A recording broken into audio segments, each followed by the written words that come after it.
Ted? Teddy? Gising na naman na oh. Papasok na si Dita sa school. Bantayan mo muna si Pen. Ano ba yan? Inaantok pa ako eh. Hindi ba pwedeng isama mo na lang si Pen? Hindi pwede. Alam mo naman na kagagaling lang niya sa trangkaso eh. Baka mamaya mabinat pa ang bata.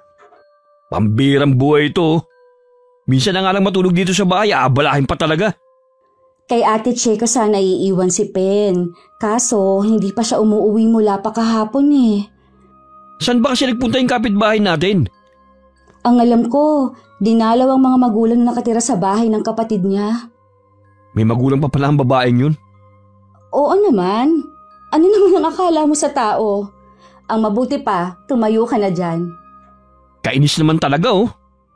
Minsan na nga lang akong humingi ng pabor sa'yo. Ang dami mo pang reklamo. Kung ikaw kaya ang abalahin habang natutulog, hindi ka mabibwisit? Sandali lang naman ako eh. Baka nga wala pang isang oras nandito na ulit ako. Siguraduhin mo lang ha. Oras akong pag-uwi mo. Baka mamaya kung saan ka na naman magpunta. Kapag wala ka pa, iiwan ko talaga itong si Pen. Ikaw kung magsalita ka, akala mo hindi mo anak yung pinapaalagaan ko sa'yo. Ikaw ang nanay. Tapos sa akin mo pinapaalagaan yung anak mo? Anong klase kang ina? Ay, kung meron lang sana akong pwedeng mapag-iwanan, hindi ko talaga iiwan sa yung anak natin. O sige na, umalis na kayo. Bumili ka nga pala ng ulam sa may labasan ha. Sigurado gugutumin ako sa pagbabantay ng anak natin. Oo na, sige, aalis na kami. Hinalikan ko pa ang bunso kong anak na nasa kuna. Binigyan ko pa siya ng bote ng gatas para hindi umiyak kapag umalis kami ng ate niya. Nang sulyapan ko si Teddy, nanonood siya ng TV habang nagyoyosi. Naiiling na lang ako na kinuha ko na ang bag ng panganay namin. Bago tuluyang lumabas ng bahay, nagbilin muli ako sa kanya. Naiiritang tiningnan niya lang ako. Nung pauwi, gaya ng bilin ni Teddy, dumaan pa ako sa bilihan ng ulam. Malapit na ako sa amin na madaanan ko si Teddy sa may court kasama ng mga tropa niya. Oh, anong ginagawa mo dito? Nasaan si Pen? Bakit ngayon ka lang? Kanina pa kita hinihintay ah. Nasaan sabi si Pen? Saan mo siya iniwan? Huwag mo akong taasan ng boses ha. Pinapaya mo ako ah. Wala akong pakialam. Saan mo iniwan si Pen? Sa bahay ba? Oo, iniwan ko sa bahay naglalaro. Ha? Ano? Nagawa mong iwan ng 2 taong gulang na anak natin na nag-iisa sa bahay? Nasisiraan ka na ba ng bait? Pilar! Diyos ko! Si Pen! Dalhin natin sa ospital! Dalihan natin! Tumawag kayo ng tricycle o ambulansya! Ano ba nangyari kay Pen? Ha? Bakit wala siyang malay? Bakit siya basang-basa? Naabutan ko siyang nalulunod sa may timba!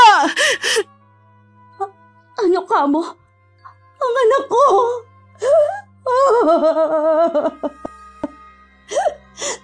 Bakit wala pa rin tricycle? Ayan na ang tricycle! Bilisan na natin sumakay! Kailangan natin agad madala sa ospital ang anak mo! Walang tigil ang pag-iyak ko habang lulan kami ng tricycle. Panay din ang kausap ko kay Pen na lumaban. Pakiramdam ko yun ang pinakamabagal na sandali sa buhay ko. Naririnig ko ring sinasabihan ni Ate Cheche ang driver na bilisan ng patakbo. Pagdating naman sa ospital, agad kaming inasikaso ng doktor at nurse na nakatalaga sa ER. Panay pa rin ang iyak ko habang palakad-lakad ako sa hallway. Bakit ang tagal lumabas ng doktor? Hindi pa naman natatagalan na ipinasok si Pen sa ER. Sigurado namang ginagawa ng doktor lahat ng paraan para mailigtas ang anak mo. Hindi ko mapapatawad ang sarili ko kapag may masamang nangyari sa anak ko. Walang dapat sisihin kundi ako. Saan ka ba kasi nagpunta? Ba't iniwan mo ang anak mong mag-isa sa bahay? Alam mo namang napakalikot na ni Pen eh. Hindi ba nga? Unang araw ng pasok ni Dita sa eskwelahan, kaya hinatid ko muna. Hindi ko naman maisama kasi kagagaling lang sa sakit. Mukha ka ako mabinat eh. Ito naman kasing si Teddy. Hindi mo lang maasahan. Sabi ko sandali lang ako eh. Ibig mong sabihin ibinili mo kay Teddy ang pagbabantay sa bata? Bakit niya iniwan ang anak niyo? Nag-iisip ba ang asawa mo, ha? Malikot na ang ganong edad ng bata. Huwag ka lang malingat baka kung ano na nangyari. Ewan ko ba sa taong yun? Nadatnan ko na lang siya sa basketball court kasama ng mga kaibigan niya. Nang tanungin ko kung nasaan ang anak namin, sabi niya, iniwan niya naglalaro sa bahay.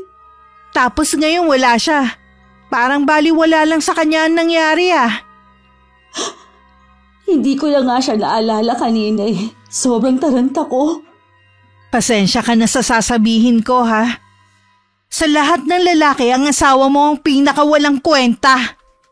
Hindi ko alam sa'yo kung bakit hanggang ngayon hindi mo pa magawang hiwalayan. Pwede ba Ate Che? Huwag na muna nating pag-usapan yan. Hindi ito ang tamang oras at lugar. Sa tingin ko, ito na ang tamang oras para magising ka, Pilar. Aba, kailan ka pa matatauhan, ha? Kapag tuluyan nang nawala ang mga anak mo? Noong una si Ditas ang muntik nang hindi makauwi. Ngayon naman ito ang nangyari kay Pen. Natagalan kasi ako kanina sa pag-uwi. Alam mo naman si Teddy, napaka mainipin masyado. Hindi dahilan yun para iwan niya ang anak niyo. Nasaan na ang utak niya? Ano, puro palaki na lang ba siya ng katawan tapos utak niya lumiliit? Pwede ba Ate Che, huwag mo muna akong sabihan ng kung ano-ano. Magulo pa talaga ang isip ko ngayon Ang sabihin mo, ayaw mo nakakarinig ng hindi magandang salita laban sa asawa mo. Kung tutuusin nga pwede mong kasuhan ng asawa mo dahil sa kapabayaan niya. Sige, pagtanggol mo ang asawa mong walang kwenta. Hindi ko siya ipinagtatanggol. Kakausapin ko naman siya sa kung ano ang nangyari. Kung bakit niya iniwan si Pen mag-isa. Ano pa ba ang dahilan niya? Siyempre, mas mahalaga sa kanya ang makasama ang barkada niya kesa magbantay sa anak. Nandito na ang doktor. Dok, ano po ang lagay ng anak ko? Ayos lang po ba siya? Para ako nabunutan ng tinik sa dibdib nang sabihin ng doktor sa amin na ligtas na ang anak ko. Napayakap pa kami sa isa't isa ni Ate Che. Bukas daw pwede nang iuwi si Pen. Nang araw na yun si Ate Che muna ang sumundo kay Dita sa eskwelahan. Hanggang makauwi kami, tanging si Ate Che lang ang kasama ko. Ni anino kasi ni Teddy hindi man lang nagpakita sa ospital. Hindi man lang ako tinawagan para kumustahin ang anak namin. Katutulog lang nun ni Pen nang dumating si Teddy sa bahay. Hindi naman siya makatingin sa akin ng diretsyo. Nakauwi na pala kayo? Kumusta na si Pen? Kanina lang kami nakauwi. Ayos naman ang anak natin. Salamat kay Ate Che. Dahil kung nahuli siguro siya ng dating, baka ngayon pinaglalamayan ng anak natin. Pasensya ka na sa nangyari hindi ko naman sinasadya Iniwan ko lang siya naglalaro dito sa bahay hindi ko alam kung ano nangyari. Bakit siya napunta sa likod at nahulog doon sa timbang may tubig? Ganoong edad kasi ng anak natin, malikot na. Kailangan talaga hindi inaalisan ng tingin. Ilang minuto ko pa lang namang iniiwan yung anak natin Ay, sana naman maging aral na sa'yo ang nangyari. Huwag mo namang hayaan na tuluyang mapahamak ang mga anak natin. Pangako, hindi na maulit ang nangyari. Natutulog ba si Pen? Oo, mahina pa siya hanggang ngayon. Pilar, meron ka ba dyan? Kahit magkano lang. Ibinili ko na ng gamot ni Pen. Pambaon na lang ito ni Ditas bukas. Ibabalik ko na lang sa'yo kapag nakapag-extra ako ng trabaho. Lagi namang ganyan na sinasabi mo Kapag kumita ka naman, sa sarili mo pa lang kulang pa yung pera. Nakakahiya naman kasi sa mga kumpare ko kung wala akong ambag sa alak Hayun, uunahin mo na naman ang pag-iinom mo. Kailan ka ba magbabago talaga? O may pag-asa ka pa ba na magbago? Naaksidente na nga ang anak natin dahil sa kapabayaan mo Bisyo pa rin ang inahatupag mo. Kung wala kang ibibigay, huwag ka na lang kumuda. Ang dami mo pang sinasabi. Kung ayaw mo palang napagsasabihan ka, huwag kang humingi sa akin ng pang-inom mo. Hirap na nga ako sa pagkita ng pera, ikaw naman kung umasta ka, akala mo kung sinong binata. Kung hindi ka pa pala handa sa responsibilidad, sana hindi ka na muna nag-asawa. Tama na nga. Nakakarindi ka na eh. Pare-pareho lang naman ang sinasabi mo eh. Wala ka naman kasing pagbabago sa ginagawa mo eh. Sa araw-araw na lang, puro ka nalang bisyo, barkada, at hingi ng pera na akala mo may patago ka sa akin. Buwis na buhay to! Huwag kang sumigaw! Alam mong natutulog ang anak mo. Wala akong pakialam! Kita mo yung ugali mo? Kanina lang akala mo kung sino kang maamong tupa. Ngayon naman, lumabas na naman ang tunay mong ugali dahil lang sa hindi ka napagbigyan. Paano? Ang damot mo eh! Hindi ka ba makaintindi, ha? Wala nga akong pera dito. Sapat lang to para sa mga bata. Tsaka pinambili ko ng gamot, inutang ko pa nga yun eh. Kung alam mo lang nakaliwat ka na ng utang ko. Masakit na nga ulo ko sa mga problema dito sa bahay. Ang daldal mo! Bahala ka na nga sa buhay mo! Ako naman talagang laging bahala sa pamilya natin eh. Kailan ka ba naasahan, ha? Sige! Umalis ka! Doon ka sa mga kaibigan mong kaugali mo! Para akong nauupos na kandilang napaupo na lang. Mabuti na lang hindi nagising si Pen sa pagkakatulog. Naabutan pa ako sa ganung ayos ni Ate Che. May dala pa siyang mangkok ng ulam. Alam mo, sa itsura mo mukhang nag-away kayo ni Teddy.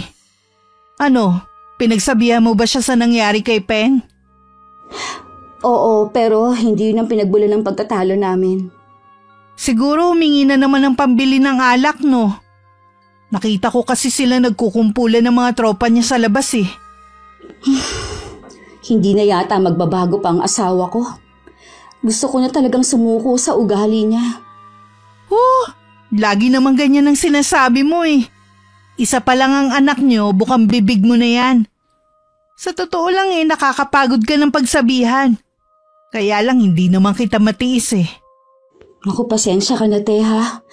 Ayoko na kasi na matulad sa akin ng mga anak ko na lumaki na hindi kumpleto ang pamilya. Alam ko, naiinis ka na sa katigasan ng ulo ko, pero nandyan ka pa rin para tulungan ako.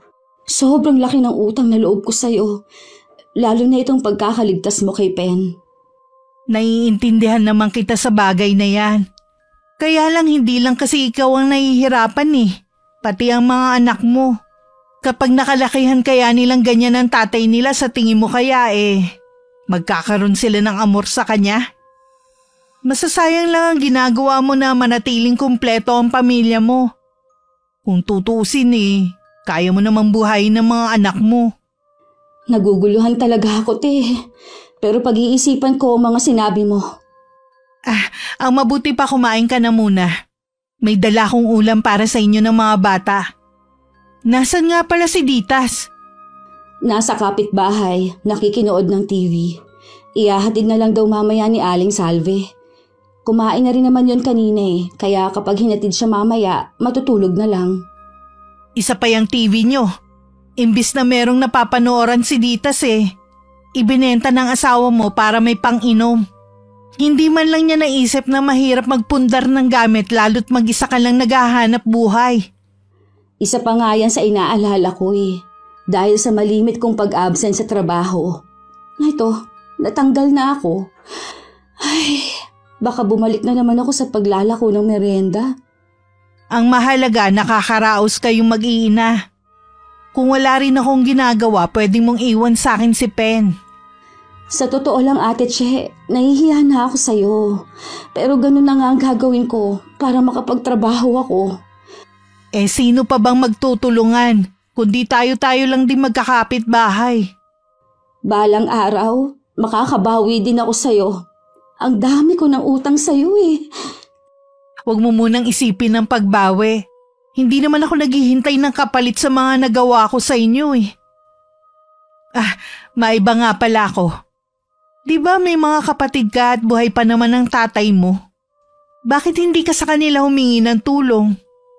Nahihiya din kasi akong kumontak sa kanila Noon kasi, tutol sila kay Teddy. Dahil alam daw nila na hindi ako mapapabuti sa kanya. Ayoko naman na lumapit sa kanila at sabihan ako na matigas ang ulo. Ilang beses na nila akong sinabihan noon eh. Kung ako sa'yo, wag mo nang pairali ng pride. Kailangan mo ang tulong nila. Isipin mo na lang ang mga anak mo. Ay, siguro nga ate, tama ka. Kapag gumaling si Pen, dadalawin ko ang itay at ang mga kapatid ko. Yan ang pinakamaganda ko narinig na sinabi mo ngayong araw. Wala lang talaga akong pagpipilian. O paano? Maiwan na kita ha. Bukas na lang tayo magkwentuhan. Kinabukasan kahit hindi pa dapat ilabas ng bahay si Pen, napilitan na rin akong isama siya sa paghahatid sa kanyang kapatid sa eskwelahan. Pag-uwi naman namataan ko si Teddy na may kausap na babae. Sa unang tingin masasabing may relasyon ng dalawa. Nagpupuyos ang kalooban na susugurin ko na sana silang dalawa nang may humila sa akin palayo sa lugar na yon. Ate Che! Bakit mo ba ako pinigilan?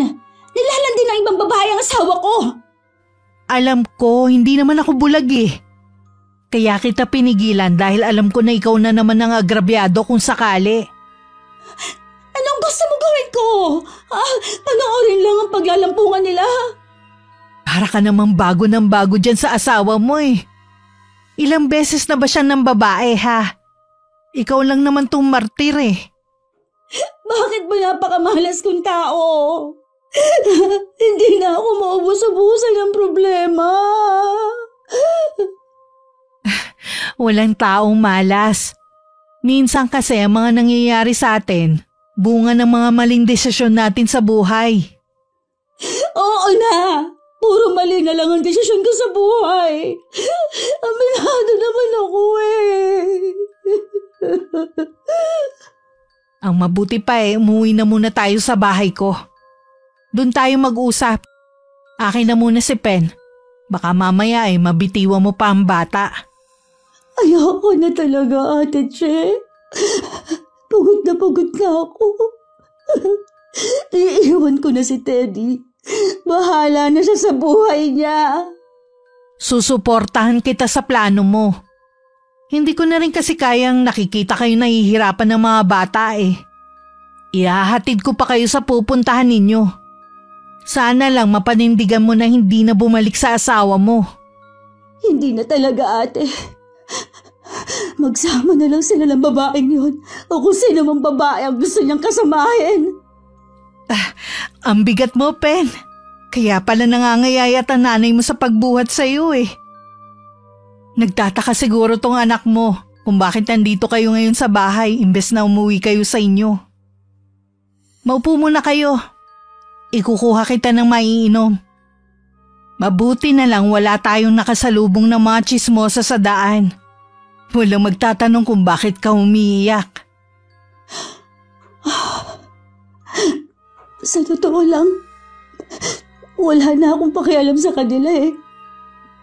Mula nang mapatira kami dito, wala na silang ginawa kundi pagchismisan kami ni Teddy. Namanhid na lang ako sa kanila. Wala naman silang ambag sa buhay namin. Sa bagay nga. Oh, inumin mo muna tong malamig na tubig. Sa'yo naman tong biskwit, Pen. Masarap yan. Salamat, te. Para talagang sasabog ang dibdib ko kanina. Hindi ko na naisip na kasama ko pa ang anak ko. Para ka talagang anghel. Ilang beses mo na kasing iniligtas ako sa kapahamakan, o di kaya sa alanganing sitwasyon. Baka yun talaga ang papel ko sa inyong mag-iina. Sigurado naman na hindi pa uuwi si Teddy sa bahay. Mabuti yon para maimpake ko ng mga gamit namin. Para pagdating ni Ditas, diretso na kaming aalis. Sino palang kasabay ni Ditas sa pag-uwi mamaya? Nakisuyo na lang ako kay Aling Mona.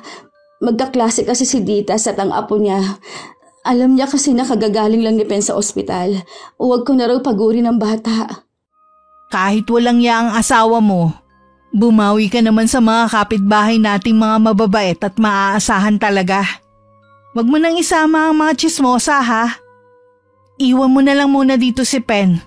Mag-ayos ka na ng mga gamit nyo. Kinalma ko muna ang sarili ko bago umuwi sa amin. Sanay na naman si Pen kay Ate Che kaya hindi na siya humabol nang umalis ako. Nasa kalagitnaan na ako ng pag-iimpake ko nang biglang dumating si Teddy. Nagulat pa siya nang makita ang mga maleta sa sala. Anong ibig sabihin nito? Aalis na kami ng mga anak mo para maging malaya ka ng gawin ang lahat ng gusto mo. Kung dahil to sa nangyari kahapon, sorry na. Patawarin mo na ako.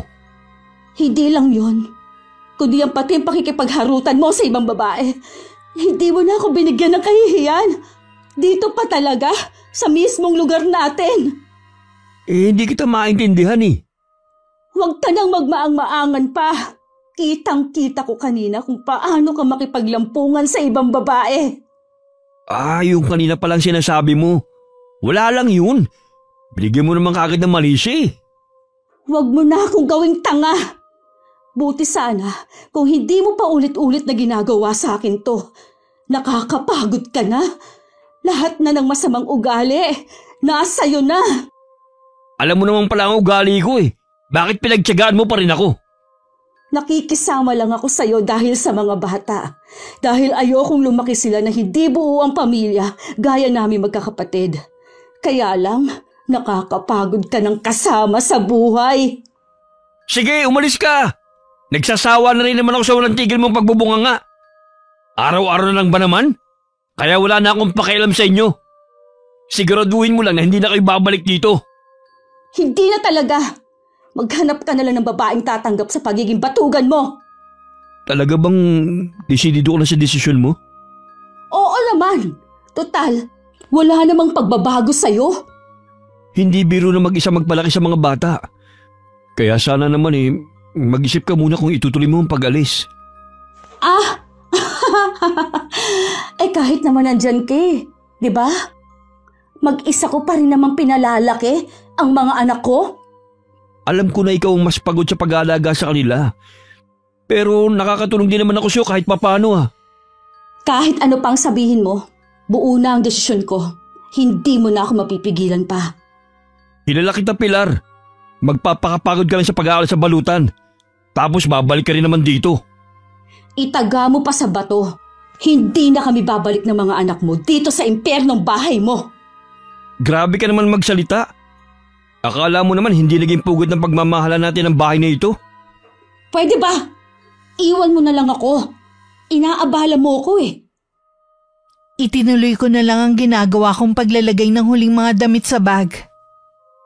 Narinig ko pa ang padabog na paglabas ni Teddy sa bahay. Mabigat sa loob ko ang gagawin ko. Pero kailangan kong magpakatatag. Hinintay ko lang na dumating si Ditas at tumalis na rin kami. Hinatid pa kami ni Ate Che sa mismong bahay ng tatay ko. Pilar? Bakit may mga dala kayong bag? Tay, pwede po bang dumito na muna kami ng mga apo ninyo? Oo naman. Ang totoo nga niyan matagal ko na kayong hinihintay na dumalaw. Salamat po. Siya nga po pala ang kaibigan ko, si Ate Che. Masaya po akong makilala kayo. Lagi po kayong kinikwento ni Pilar. Matagal ko na rin po siyang kinukumbinsi na umuwi na sa inyo kaysa magtiis sa piling ng asawa niya. Noon pa alam kong hindi na maayos ang relasyon niyong mag-asawa. Mabuti naman na tauhan ka na rin. Matawarin niyo po ako kung hindi ako nakinig sa inyo noon. Nahihiya din po kasi ako umuwi dito Alam mo anak, kahit paulit-ulit ka pang magkamali, tatanggapin pa rin kita sa bahay na ito. Kayo ng mga apo ko. Salamat po, Tay. Nakoy, tama na nga itong iyakan natin. Baka nagugutom na kayo. Mabuti pang kumain muna kayo.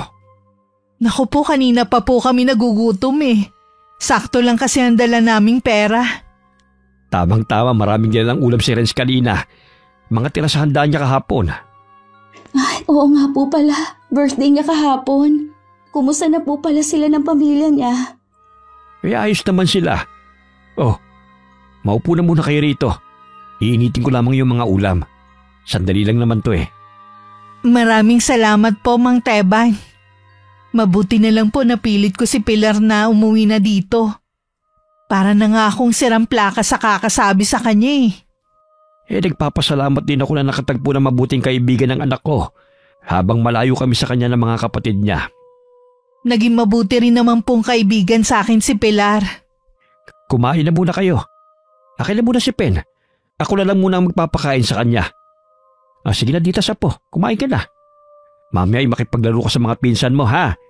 Ikaw ba'y nag-aaral na? Naku, pasensya na po, mahiyain si Ditas. Opo tay, kinder na nga po siya. Ngayon po na dito na kami titira, mapipilitan po akong patigilin muna siya sa pag-aaral. Kakaumpisa pa lang naman ng klase, pwede pa siyang ihabol. Teacher naman ang hipag mo sa eskwelahan dito. Pwede ko siyang pakiusapan na ipasok si Ditas. Maraming salamat po tay. May solusyon na ang isa kong pinoproblema. Ayoko naman po talaga na tumigil sa pag-aaral si Ditas. Isa na lang ang problema mo, yung makapaghanap ng trabaho. Talaga bang hindi na magsusustento sa inyo si Teddy? Wala naman po siyang trabaho kaya wala din po siyang ibibigay. At kahit kailan po hindi siya naging responsableng padre de pamilya. Kung alam niyo lang po kung ano naging buhay ng kaibigan ko. Ay nako, wala na tayong magagawa sa taong ayaw magpakaama sa kanyang mga anak. Kung gusto mong magtrabaho, hindi kita pipigilan. Pwede naman akong maghatid sundo kay Ditas kapag naipasok na siya sa eskwelahan. Si Pen naman, pwede namang kuhanan ng mag-aalaga. Maraming pwedeng upahan dito ng mga kakilala ko. Hindi po ba makakaabala sa inyong mga anak ko? Ano ka ba? Huwag mong isipin na abala sila sa akin. Mga apo ko sila. Walang ibang dadamay sa inyo kundi ako. Ayoko lang po kasi na makarinig sa mga kapatid ko ng kung ano-ano. Pilar, wala ka maririnig sa mga kapatid mo. Maintindihan ka nila. Kaya lang naman sila nakakapagsalita ng hindi maganda dati. Dahil lang tutol sila na sumama ka kay Teddy. Nahihiya lang po kasi ako sa kanila. Natitiyak ko sa iyo na matutuwa ang mga yon kapag nalaman na umuwi ka na rito. Sana nga po, tay. Namimiss ko na rin sila Hindi pa rin mawala ang pangamba sa dibdib ko sa nalalapit naming pagkikita muli ng mga kapatid ko. Malaki rin kasi ang hiya ko sa kanila dahil nagawa ko silang sagutin noon. Dahil sa pagtatanggol kay Teddy. Nawala lang ang kaba ko nang pumunta sila sa bahay at mainit nila akong tinanggap. Maiyak-iyak pa ako na gumanti ng yakap sa kanila. May ilang oras din sila naglagi sa bahay at ang pamilya nila. Para tuloy may reunion. Hindi ko na rin pinauwi si Ate Che. Hindi mo nasabi sa akin na puro pala lalaki ang mga kapatid mo at ikaw ang bunso. Ang nabanggit mo lang sa akin 4 kayong magkakapatid at pamilyado na kayong lahat. Nakalimutan ko lang sabihin sa'yo. Sa bagay tuwing napag-uusapan kasi ang pamilya mo lagi kang umiiwas Sa tingin ko, magiging maayos na ang buhay niyo dito. Sana naman huwag ka nang bumalik sa asawa mo. Asawa ko pa rin si Teddy. Kung sakali man na gusto niyang makita ang mga anak niya, may karapatan pa rin siya. Malabo yung sinasabi mo na gusto pa rin niya makita ang mga anak niya. Kita mo nga walang pakialam sa mga bata. Ilang beses na muntik mapahamak ang mga anak niyo nang dahil sa kanya. Hindi man lang nakitaan ng pagsisisi. Magagalit ka siguro kung sasabihin ko na umaasa pa rin ako na mabubuong pamilya namin balang araw. Baka nga may takwil na kita bilang kaibigan. Sana naman huwag kang maging makasarili. Isipin mo ang kapakanan ng mga anak mo. Walang buting maidudulot sa inyo ang pakikisama kay Teddy. Kahit mahirap sa pagkakataong ito, pakikinggan ko ang payo mo. Makikinig rin ako kay tatay. Siya nga pala. Ilang taon na nga ang tatay mo? Ha? 64 na. Bakit mo naman naitanong? Nagulat lang ako na bata pa siyang tingnan. Nung magkakatabi nga sila ng mga kuya mo para lang silang magkakapatid. Siguro kasi nga hindi putiin ang buhok ng itay. Tsaka lagi kasi siyang masayahin Kahit nung iwan kami ng inay noon, hindi mo mahalata sa kanya na may mabigat siyang problema. Sa tingin mo nakalimutan na niya ang nanay mo? Hindi ko alam. Matagal na kasing hindi pinag-uusapan ng inay sa bahay na ito eh. Isa lang ang masasabi ko, buong panahon ng itay, inilaanan niya sa amin habang nagsisipaglaki kami. Swerte naman ninyong magkakapatid sa tatay niyo. Swerte talaga kami, kaya hindi ko maiwasan na makonsensya sa mga ginawa ko noon. Pwede ka naman bumawi sa kanya eh. Para mapatunayan mong nagsisisi ka na sa pagsuway mo sa kanya. Ay, ganun talaga ang gagawin ko. Kinabukasan umuwi na rin si Ate Che. Humingi pa siya ng permiso sa akin at kay Itay na kung pwede siyang dumalaw sa amin. Natuwa naman ako dahil kahit malayo kami sa kanya, mag-aabala pa rin siyang puntahan kami. Dahil may duty ang Itay, madalas na kami lang ang naiiwan sa bahay. 1 linggo na kami sa bahay ng Itay nang ibalita niyang pwede akong magtrabaho sa pinapasukan ng hipag ko. Ang sabi ng Ate Weg mo, kumpletuhin mo na raw ang mga requirement mo. Siya na raw ang bahala sa'yo. Ako na muna ang bahala sa lahat ng mga gastusin mo sa pag-a-apply mo. Tay, 30 na po ako. Pwede pa po ba ako sa pinapasukan ni Ate Weng? Sinabi ko naman sa kanyang edad mo. Wala raw problema dahil hanggang 40 ang tinatanggap sa kanila. Basta malinaw ang mga mata mo at makapasa ka sa medical. Sana naman po makapasok ako sa pinapasukan ni Ate Weng, ano? Para naman hindi sayang ang gagastusin ninyo sa akin. Malakas ang paniniwala ko na matatanggap ka roon. Marami na rin naman naipasok ang hipag mo roon eh. Paano po kaya ang mga bata? Di ba sinabi ko naman sa iyo ako nang bahala kay Ditas. Bago ko mag-duty sa barangay ihatid ko muna siya.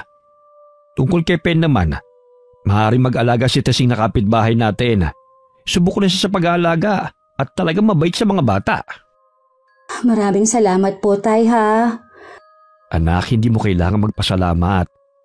Ang hiling ko lang sana ayusin mo na ang buhay mo, ha? Huwag mong sayangin ang pagkakataon na ibinibigay sa'yo.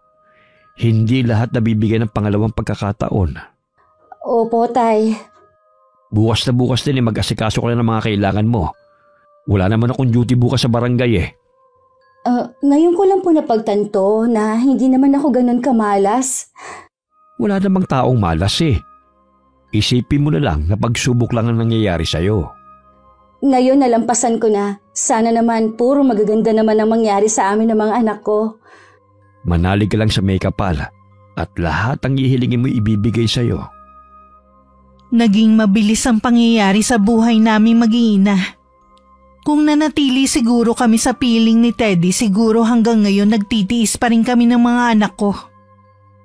Kahit simple lang ang buhay ng Itay, naibibigay naman niya ang pangangailangan namin. Habang abala ko ng mga oras na yon ay magkausap sina Ate Che at Teddy. Huwag mo nga ako matawag-tawag na ate. Nako, kapag nakatalikod naman ako kung ano-anong bansag mo sa akin. Biro lang naman yun Nakikiusap naman ako sa'yo. Sabihin mo na kung saan mo hinatid yung mag-iina ko. Bakit ba ang kulit mo ha? Tigilan mo na sila. Nasa maayos na kalagayan nila ngayon. Huwag mo na silang guluhin pa. Gusto ko lang namang makita yung mag-iina ko Para ano? Hindi ka naman magbabago Kung talagang mahalaga sila sa'yo, nung kasama mo pa sana sila, pinahalagahan mo na. Ganun yata Kung kailan wala na sila sa piling ko, saka ko lang napagtanto na mahalaga sila sa akin. Tulungan mo naman ako, Ate Che. Sinabi na huwag mo akong tawaging ate. Si Pilar lang ang pinapayagan kong tawagin akong ate. O sige na, Che. Tulungan mo na akong makita ang pamilya ko. Sa tingin mo kaya makakapunta ka sa bahay ng tatay niya? Ibig mong sabihin, doon siya dumiretso nung umalis sa bahay namin? Saan ba sa akala mo pupunta siya ha? Akala mo ba tinatago ko sila dito sa bahay ko? Mula na magsama kami ni Pilar, hindi na siya nagpakita sa pamilya niya. Galit kasi sila sa amin Sa pagkakaalam ko ha, sa'yo lang galit ang pamilya ni Pilar. Hindi na ako nagtataka pa kung bakit. Gumawa ka naman ng paraan kung paano kami magkikita. Ikaw lang makakatulong sa akin Huwag mo nga akong mautos-utusan ha. Tsaka okay na ang buhay na mag-iina nang mawala ka sa kanila. Wala na rin panahon pa makipagkita sa'yo si Pilar. Busy na yung tao. Ano bang pinagkakaabalahan ni Pilar ngayon? Maganda na ang trabaho ni Pilar ngayon. Kayang-kaya na niyang buhayin ng mga anak ninyo na walang tulong mula sa'yo. Os, talaga? Ganun ka ba di siya nakakuha ng trabaho? Dito nga hirap siya. Kaya nga paglalako lang naging hanap buhay niya. Paano kasi pabigat ka sa buhay niya? Imbis na swertehin siya, minamala siya dahil sa'yo. Hindi ko talaga gusto ang tabas ng dila mo. Hindi ko nga alam kung paano kayo naging magkaibigan ng asawa ko eh. Alam mo, siguro ikaw nagsulusol kay Pilar na umuwi sa kanila, no? Nagising na lang si Pilar. Napagtanto niya sa sarili niya, natatanda na lang siya sa piling mo pero hindi ka pa rin magbabago.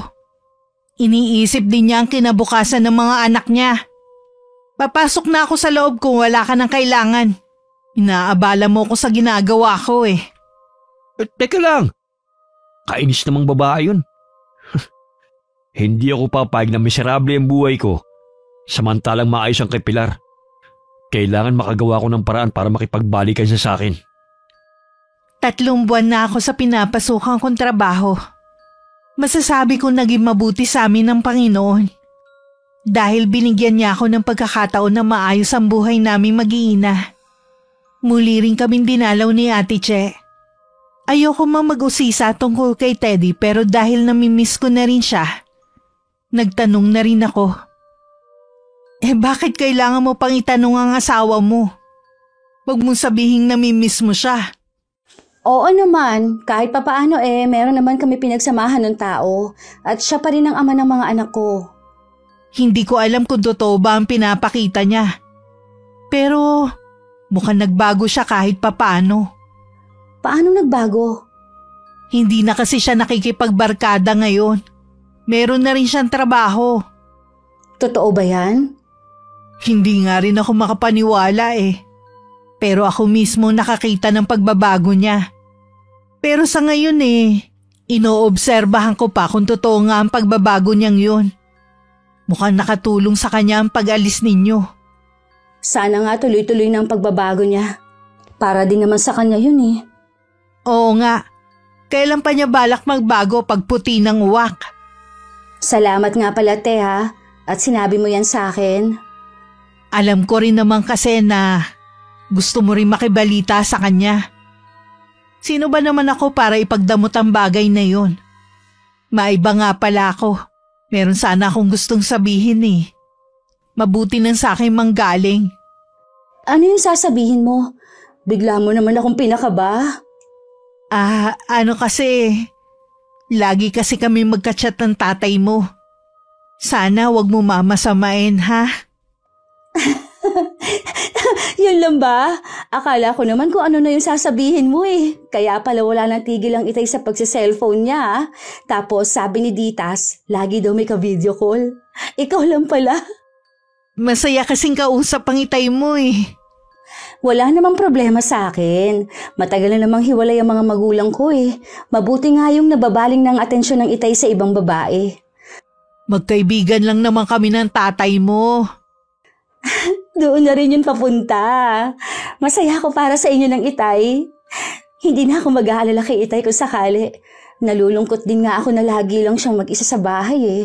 Kung ikaw makakatuluyan niya, magiging panatag kaming magkakapatid. Tsaka mabait ang itay. At responsable. Hindi kanya pababayaan. Pinatataba mo naman ang puso ko. Alam mo bang ilang gabi na akong hindi makatulog? Iniisip ko kasi kung paano ko sasabihin sa iyo eh.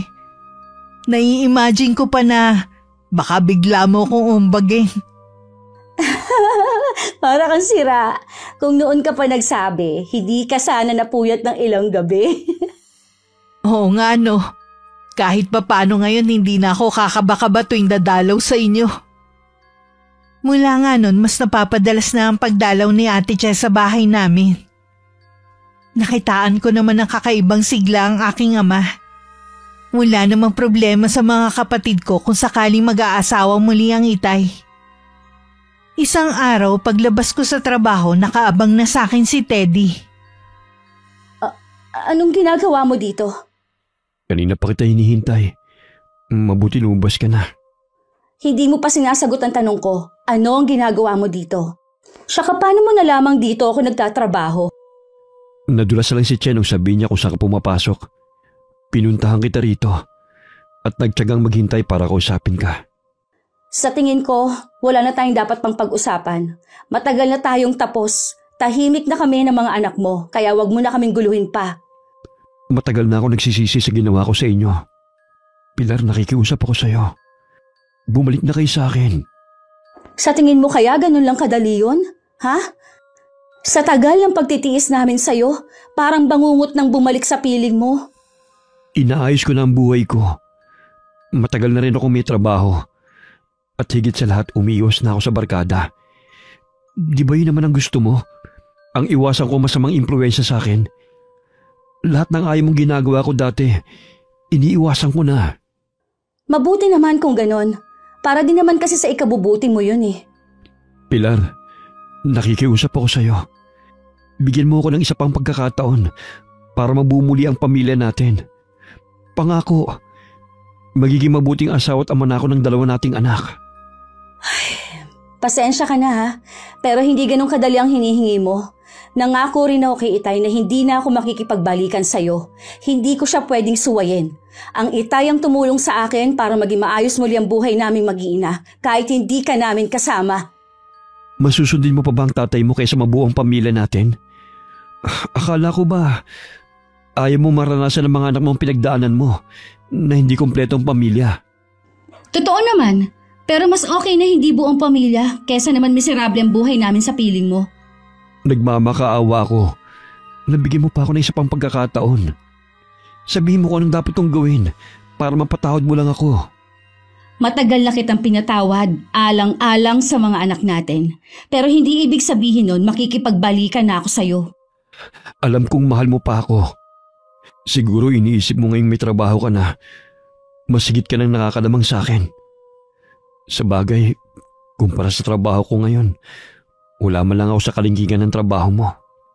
Alam mong kahit noon, hindi ko ugali namang maliit ng klase ng trabaho. Hindi ang trabaho kong dahilan kung bakit ayoko nang bumalik sa'yo.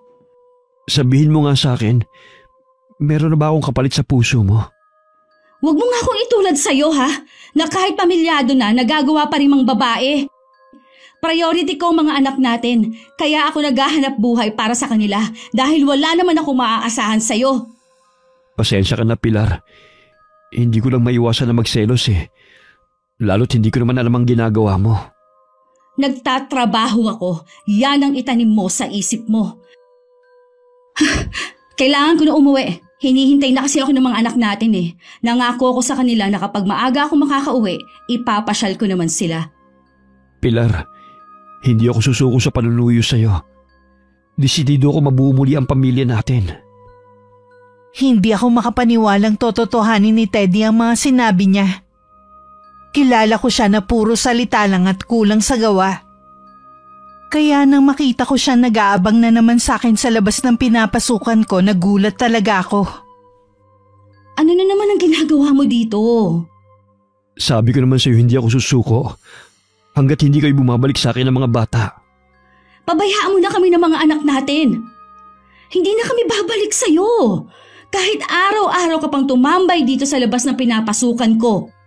Bakit ba napakatigas na ng puso mo sa akin? Hindi ko tuloy maiwasan na baka nga meron ka nang ipinalit sa akin. Ay, bahala ka na kung anong gusto mong isipin. Wala na rin naman akong pakialam pa. Kung kinakailangan na lumuhod ako sa iyo ngayon, gagawin ko. Bumalik lang kayo sa akin ng mga anak natin. Ano ka ba? Tumayo ka nga dyan, nakakahiya sa mga tao. Pinagtitinginan na tayo. Hindi ako tatayo rito hanggat hindi mo sinasabi na pinapatawad mo na ako. Ay, pinapatawad na kita pero hindi ibig sabihin nun, babalik na kami sa'yo. Mas mabuti na maging magkaibigan na lang tayo. Pero hindi ko kaya mawala kayo ng mga anak natin. Sige, ganito na lang ha.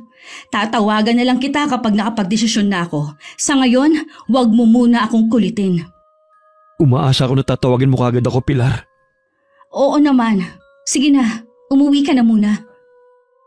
Mahigpit pang yumakap sa akin si Teddy bago umalis. Naramdaman ko naman ang sinseridad sa kanyang mga sinasabi. Yun nga lang nag-aalala ako sa magiging reaksyon ng Itay. Oras na malaman niya na pinupuntahan ako ni Teddy. Mukhang malalim ang iniisip mo ah. Tamilmil ka rin kumain kanina. May problema ka ba, Pilar? Tungkol ba sa trabaho mo? Wala pong problema sa trabaho ko. Iba po ang iniisip ko. Kung hindi sa trabaho, nung iniisip mo? Huwag mong sabihin na tungkol sa dati mong asawa ang pinoproblema mo ngayon. Kasi po tay, gusto niya makipagbalikan eh. Ibig mong sabihin nakikipagkita ka na naman sa lalaking yon? Hindi po tay. Siya po ang pumupunta sa trabaho ko. Hinihintay niya ako sa labas ng gate. Hindi ka ba nadadala sa mga naranasan yung mag-iina sa asawa mo, ha? Puro hirap lamang ang pinaranas sa inyo ng taong yun. Ano? Hihintay mo na naman mapahamak ang mga apo ko bago ka tuluyang magising? Kahit wala kang sabihin. Alam ko mga nangyari sa inyo noon. Lalo na kay Pen. Siguro po si ate siya ang nagsabi sa inyo. Alam ko po na may relasyon na kayo. Walang kinalaman si Checha sa pinag-uusapan natin. Mabuti nga nakatagpo ka ng mabuting kaibigan sa katauhan niya. Alam ko naman po na mabuti siyang tao, pero sana alam niyang limitasyon niya bilang kaibigan. Maayos na ang buhay ninyo mag-iina rito. Ano pa ba ang gusto mo? Napatunayan mo naman na kaya mong itaguyod mag-isa mga anak mo. Hindi mo kailangan ng asawang batugan. Nagbago na po si Teddy. May trabaho na po siya ngayon. Nangako rin po siya na magiging mabuting asawa at ama na sa mga bata. Talagang nabilog na naman ng lalaking yun ang ulo mo. Sa nakikita ko, handa ka na namang magpauto sa kanya. Lahat naman ng tao pwedeng magbago, tay. Kailangan lang po nilang bigyan ng pangalawang pagkakataon. Totoo naman. Pero hindi kasama ang asawa mo sa mga taong sinasabi mo. Kung gusto niya talaga magbago, di sana noon pa. Maawa ka naman sa mga anak mo. Huwag lamang puro kaligayahan mong isipin mo. Dahil nga po sa kanila, kaya gusto kong mabuo ang pamilya ko eh. Ayokong maranasan nila ang hindi buong pamilya, katulad ko. Lintik na katwiran na yan. Matagal nang nangyari yan. Bakit naman ang mga kapatid mo hindi ganyan mag-isip? Kung magsalita ka, akala mo ikaw lang ang nakaranas na hindi buong pamilya. Iba naman po ang mga kapatid ko. Hindi niyo rin kailangan ikumpara ang naranasan ko sa iba. Hindi ko ginusto na iwan tayo ng nanay mo noon. Lahat ginawa ko para wag siyang umalis. Pero mas pinili pa rin niya ang lalaking yon. Kaya nga lahat ginawa ko para sa inyo. Ibinigay ko ang lahat ng pwede kong ibigay para maramdaman ninyo na kahit na wala ng nanay nyo, pwede pa rin tayo maging masaya. Alam ko naman po yun eh. Patawarin niyo po ako kung hindi ako kontenta sa mga ginawa ninyo sa amin. Oras na piliin mong lalaking yan. Kalimutan mo na ako bilang ama mo. Tay naman, huwag niyo naman gawin sa akin ito. Hindi ako nagbibiro. Masakit sa akin na gawin ito. Pero mas masakit sa akin na makita kang nagpapatanga sa lalaking yon. Oras na sumama ka sa kanya. Wala ka nang aasahan sa amin ng mga kapatid mo. Bakit niyo po ba ginagawa ito sa akin? Ayaw niyo po ba na makitang masaya ako? Pagiging makasarili ang gusto mong mangyari. Kaya pag-isipan mo sana ang gusto mong gawin. Kapag umalis ka rito sa pamamahay ko, tinatapos ko ng ugnayan natin. Wala akong nagawa ng tumalikod ng Itay. Kahit anong pagmamakaawa ko, hindi na niya ako pinakinggan. Makalipas nga ang 1 linggo, sumama na kami kay Teddy. Dahil mapapalayo ako sa trabaho ko kung babalik kami sa dati namin tinitirhan, nagpasya na lang kami na umupa ng bahay. Hindi rin naman yun malayo sa bahay ng Itay. Sa bahay na lang din pumupunta ang nag-aalaga sa mga anak namin. Bakit parang hindi ka yata masaya? Inaalala ko lang kasi ang Itay. Alam ko kasi nagalit siya sa akin eh. Sa bagay, hindi ko naman siya masisi. Pagkatapos nga naman ng mga ginawa niya, ito pa ang igaganti ko. Masyado naman kasing makasarili ang ama mo eh. Hindi ka na lang niya suportahan kung saan ka magiging masaya. Ang bastos pa. Hindi na nga niya inabot ang kamay ko na nagmamano ko eh. Basta na lang niya ako tinalikuran. Pagpasensya mo lang, Itay. Masama lang ang loob niya sa naging desisyon ko. Huwag mo nang pagtakpan ng tatay mo. Alam ko naman na hanggang ngayon hindi pa rin niya ako tanggap bilang asawa mo. Hindi pa rin ako nawawala ng pag-asa na balang araw mapapatawad din ako ng Itay at matatanggap ka rin niya. Wala naman akong pakialam kung matanggap niya ako o hindi eh. Ang mahalaga sa akin, buo na ang pamilya natin. Ito naman ang gusto ko talaga ang maging buo tayo. May iba nga pala ako. Sino magbabayad sa nag-aalaga ng mga bata? Huwag kang mag-alala. Ako nang bahala doon. Tulungan mo na lang ako sa upa ng apartment at iba pang gastusin natin. Mula ngayon, katuwang mo na ako sa lahat ng gastusin natin. Hindi ko hahayaan na maghirap kayo sa piling ko. Sa araw-araw na magkasama kami ni Teddy, pinapatunayan niya sa akin na talagang nagbago na siya. Halos siya na ang gumagawa sa lahat ng gawaing bahay. Sa kabila ng pagod din siya sa trabaho. Minsan nagkita kami ni Ate Che. Kumusta na nga pala ang Itay? Galit pa ba siya sa akin? Lilipas din ang galit niya. Ang lagi niyang ambukang bibig ang mga apo niya sa'yo. Sabi ko nga dalawin namin kayo Kaya lang mas nangingibabaw pa rin ang pride niya. Kumusta naman kayo ng mga bata? Ayos naman kami ng mga bata. Hindi talaga ako nagsisisi na binigyan ko ng pangalawang pagkakataon si Teddy. Ibig bang sabihin nagbago na talaga ang asawa mo? Ganun na nga. Kaya sana, kumbinsihin mo naman ng Itay na patawarin na rin kami at tanggapin na niya si Teddy. Alam mong hindi ko pwedeng gawin yan. Tanging tatay mo lang ang makakapagsabi kung kailan niya matatanggap si Teddy. Alam kong makikinig sa'yo ang Itay, kaya sige na, tulungan mo na kami. Pasensya ka na talaga, Pilar, ha? Hanggang ngayon kasi hindi pa rin ako kumbinsidong nagbago na talaga ang asawa mo. Obserbahan mo muna siya. Baka mamaya pakitang tao lang ang ginagawa niya. Bakit ba ang hirap mong pakiusapan ngayon? Samantalang kapag meron kang isusumbong sa tatay ko, ang bilis mo. Akala mo yata nakalimutan ko na ang ginawa mo. Sinisiraan mo lalo si Teddy sa tatay ko. Kung ang tinutukoy mo ang pagpapabaya ng asawa mo sa mga anak nyo na muntik ng ikapahamak ni Pen, tama lang ang ginawa ko. Nakakaawa ang mga anak mo. Hindi ko nga alam sa'yo kung bakit sa kabila ng nangyari panatag ka pa rin naiwan sa asawa mo ang dalawang bata. Hindi mo ba naintindihan ang sinabi ko kanina? Nagbago na nga si Teddy. Bakit ba hirap kayong maniwala? Dahil hindi kami bulag na katulad mo. Saksi kaya ako sa mga ginagawa ng asawa mo noon. Kaya paano niya ako makukumbinsing nagbago na nga siya? Ay, makaalis na nga. Wala namang kwentang pakikipagkita ko sa'yo. Teka, huwag ka munang umalis, Pilar. Pakinggan mo muna ako. Para din naman sa'yo ang sinasabi ko Mahirap ang magsisi bandang huli. Salamat na lang sa pagmamalasakit mo, pero hindi ko na kailangan yon. Naniniwala ako na nagbago na si Teddy. Wala na akong pakialam pa sa kung anong opinyon nyo sa pagsasama namin. Ang mahalaga sa akin, buo ang pamilya ko. Wala naman taong ayaw ng buong pamilya Sa akin lang naman, huwag ka na ulit magpapaloko sa asawa mo. Baka dumating ang panahon na wala nang tutulong sa'yo dahil sa katigasan ng ulo mo. Sana naman matuto ka makinig sa amin. Sa tingin ko tama ang asawa ko May lihim kang inggit sa akin. Palibhasa kasi nga, hindi mo pa nararanasan na magkaroon ka ng pamilya. Ganyan ba ang tingin mo sa akin pagkatapos ng lahat ng mga ginawa ko? Huwag ka mag-alala. Ito na ang huling pagkakataon na mangingialam ako sa'yo. Sa kabila ng mga masasakit mong sinabi sa akin, hangad ko pa rin ang kaligayahan mo. Malungkot na umalis si Ate Che. Naiwan naman akong parang gusto kong pagsisihan ng mga binitiwang kong salita sa kanya. Umuwi na lang ako ng bahay.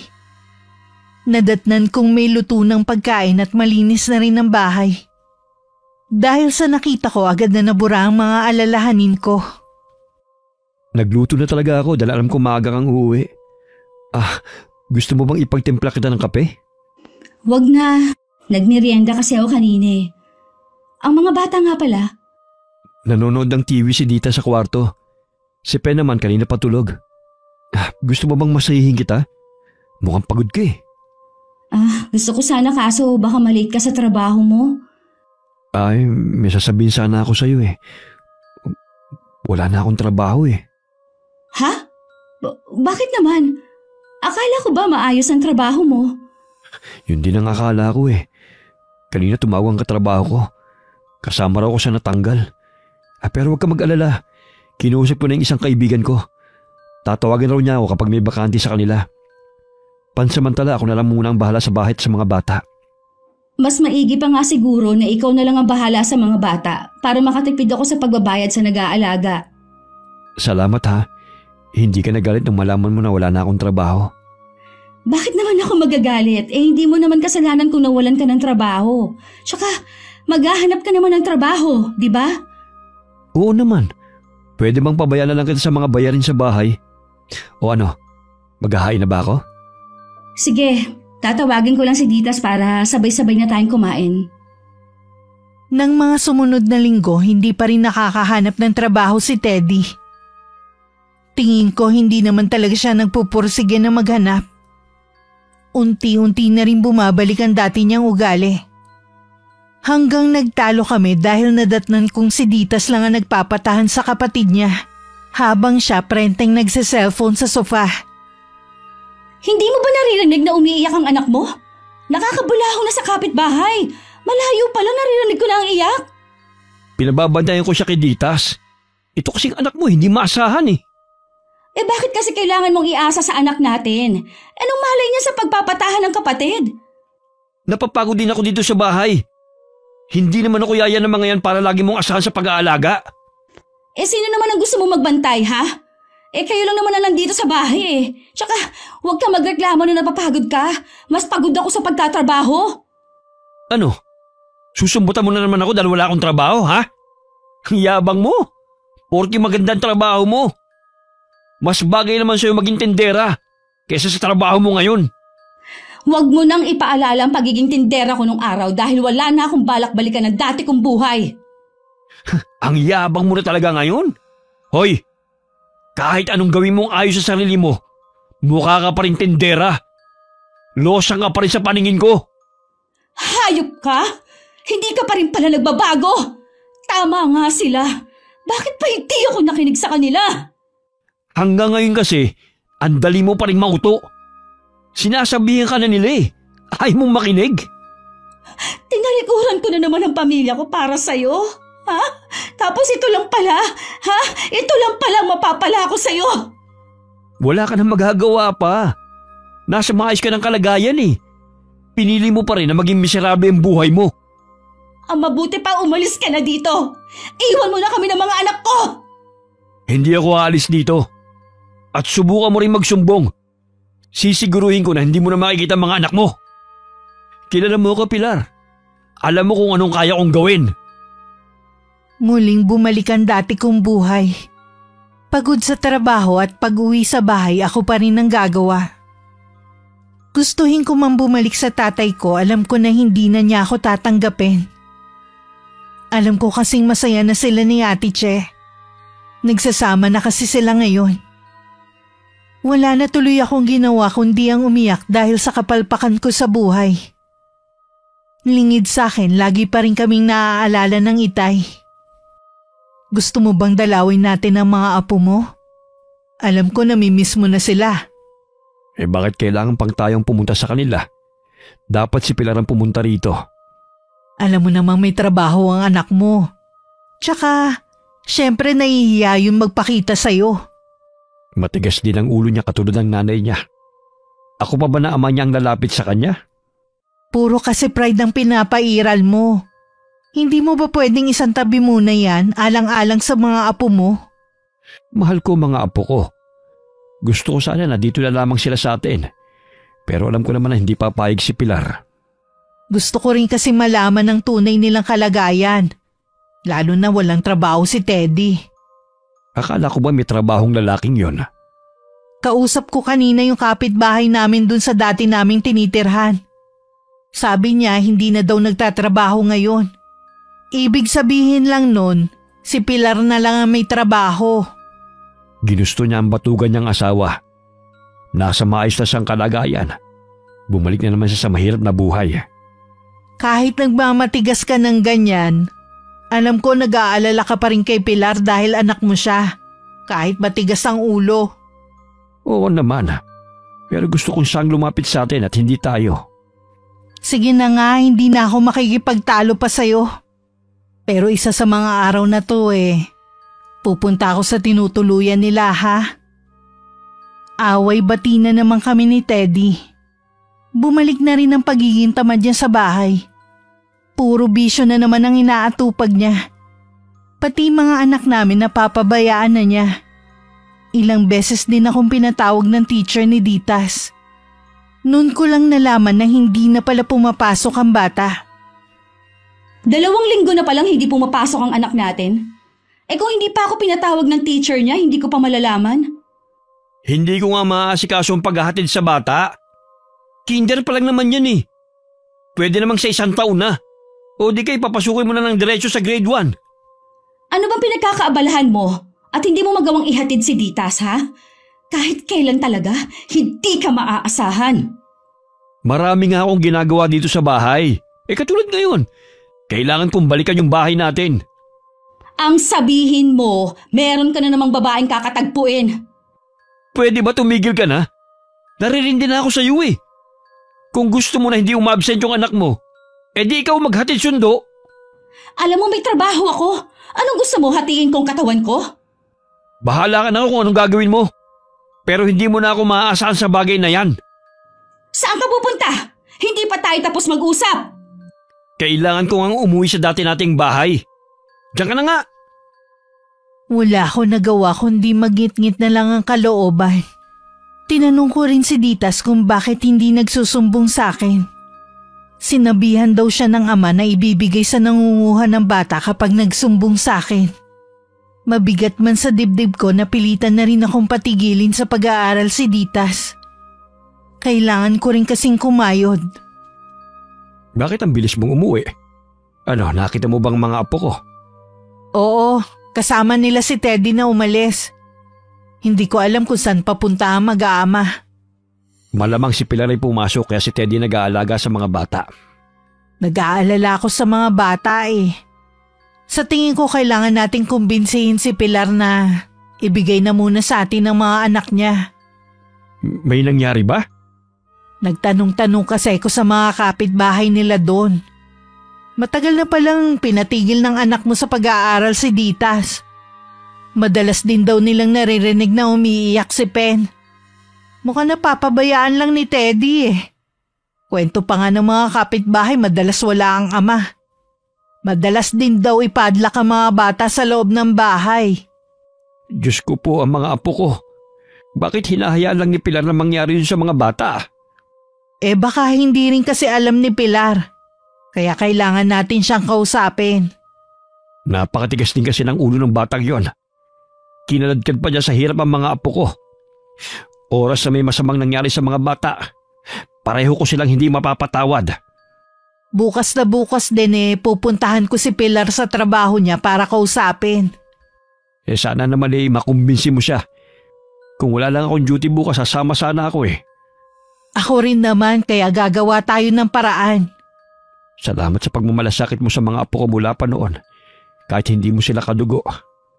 Hindi naman mahirap mahalin ng mga batang yun Kinabukasan nagulat ako na paglabas ko ng trabaho nakita ko naghihintay sa akin si Ate Che. Pinaunlakan ko naman siya sa gusto niyang makausap ako sandali. Merong isang kainan sa malapit. Doon na lang kami nag-usap. Tinitiyak ko sa'yo, Ate Che, na maayos na naaalagaan ang asawa kong mga bata. Nakausap ko kasi ang mga kapitbahay niyo. Nabanggit nila na hindi maayos ang pag-aalaga ng asawa mo sa 2 bata. Delikadong nasa loob sila at pinapadlak kapag aalis siya. Kung sino man na nagsabi niyan, tsak na nagsisinungaling siya. Pwede ba akong sumama sa'yo? Namimiss ko na kasi ang mga bata eh. Pwede naman. Kaya lang baka hindi magustuhan ni Teddy kung makikita ka niya. Hindi naman ako magtatagal eh. Meron din kasi kung gustong ibigay sa dalawa. Galing sa lolo Teban nila. Kumusta na nga pala ang itay?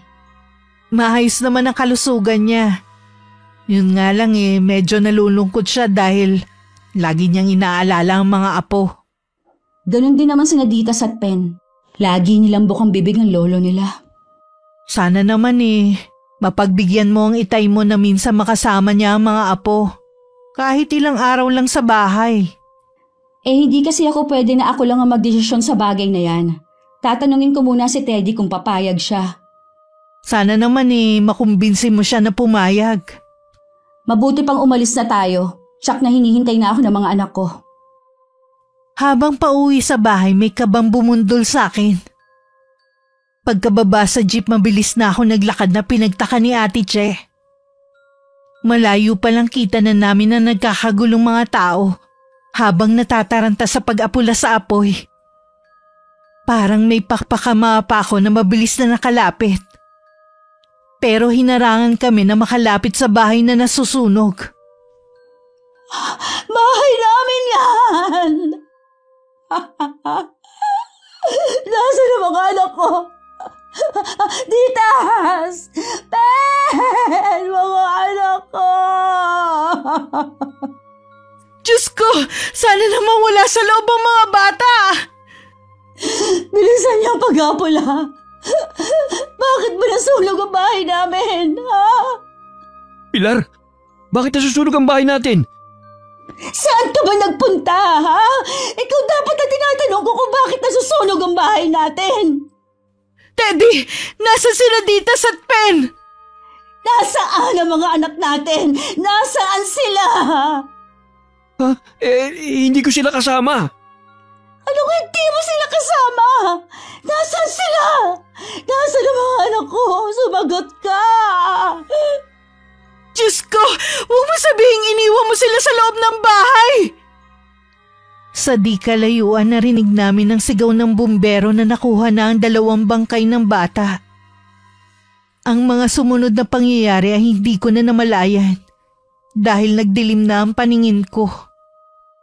1 buwan na ang nakakalipas mula nang maganap ang trahedyang yun sa buhay ko. Hanggang ng mga sandaling yun, sinisisi ko pa rin ang sarili ko sa nangyari. Gusto niyo raw po ako makausap, Tay? 1 buwan na rin mula nang mamatay ang mga apo ko. May trabaho ko pa naman na babalikan. Kaya mo na naman ang sarili mo. Kaya makakaalis ka na sa bahay na ito. Mula ngayon, ikaw nang bahala sa buhay mo. Alam ko po na galit kayo sa akin. Patawarin niyo po ako. Alam ko, kasalanan ko. Kung bakit namatay ang mga anak ko. Talagang kasalanan mo. Tuwing nakikita kita, lagi ko maalala ang mga apo ko na magkayakap habang nasusunog. Dahil sa katigasan ng ulo mo, namatay sila. Itay, huwag niyo po akong paalisin. Pangako po, makikinig na ako sa inyo. Tuluyan ko na pong iniwan si Teddy. Nagsisisi na po ako sa mga nagawa ko, Itay. Huli na ang lahat. Magsisi ka man. Hindi mo na may babalik ang buhay ng 2 apo ko. Wala na po akong ibang mapupuntahan. Itay, huwag po muna kayo umalis. Kausapin niyo po ako. Saktan niyo ako. Saktan niyo po ako kung gusto niyo, Itay. Itay. Hayaan muna natin mapag-isa ang tatay mo. Masyado lang siya naapektuhan sa nangyari. Kung gusto mo doon ka muna sa bahay ko. Salamat, Ate Che. Ikaw lang ang hindi galit sa akin. Pati mga kapatid ko ayaw akong kausapin. Magpalamig ka na muna. Pupuntahan na lang kita doon. Ikaw na muna ang bahala sa tatay ko. Mag-iimpake na ako. Alam ko na nasagad na ang pamilya ko sa akin. Hindi ko rin naman sila masisisi dahil kasalanan ko rin naman talaga. Hanggang langit din ang galit ko kay Teddy. Ilang beses siyang nagmakaawa sa akin na patawarin siya. Pero wala na ako makapasa dibdib ko kundi puro galit. Pilar? Nandito ka lang pala? Hayop ko! Dapat ikaw ang namatay sa sunog, hindi ang mga anak natin! Kahit ilang beses akong humingi ng tawad, alam kong walang kapatawaran ng kapabayaan ko. Masakit din sa akin ang mangyari sa mga anak natin. Sana ako na lang nasunog at hindi sila. Dapat lang sa'yo magdusa habang buhay. Habang nabubuhay ako, hindi kita mapapatawad. Masunog ka na sana sa impyerno. Handa ako sa anumang parusa na naghihintay sa akin. Dahil sa'yo, tuluyan na nagalit ang pamilya ko sa akin. Nawala ng lahat sa akin. Ikaw ang malas sa buhay ko. Nagsisisi ako kung bakit hinayaan ko pa na bumalik ka sa buhay naming mag-iina. Pilar, hihingi pa rin ako ng kapatawaran sa iyo. Alam ko na hindi na rin ako magtatagal. Anong ibig mong sabihin? Hindi ko alam kung nababaliw na ba ako o ano. Pero lagi nakasunod sa akin si kamatayan. Lagi niya akong binubulungan ng mga salitang Latin. Marahil binabagabag ka na ng konsensya mo. Tama lang na unti-unti kang mabaliw. Pilar! Hayla naman yung mga bumubulong. Para ako mabibingi sa lakas. Wala naman akong naririnig. Baka guni-guni mo lang yun. Tama na! Tigilan mo na ako! Oo na! Kasalanan ko nangyari sa mga anak ko. Patayin mo na lang ako. Kaysa araw-araw mo akong pahirapan! Teddy? Teka, ano nangyayari sa'yo? Umalis ka na, Pilar. Ayoko madamay ka pa. Mahal kita. Patawarin mo ko sa mga kasalanan ko sa'yo.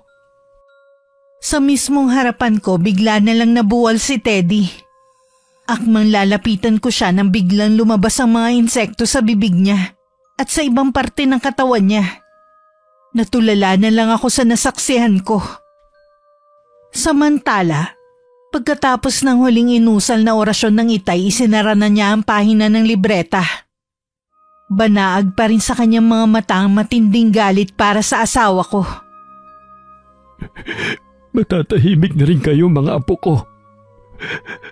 Sa wakas, naipaghiganti ko na rin kayo sa taong responsable sa pagkamatay ninyo. Batid ng Itay na masama ang kanyang ginawa.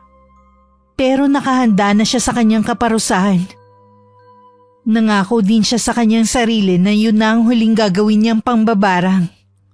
Ako naman mas pinili na magbagong buhay at kalimutan na ang mapapait na alaala.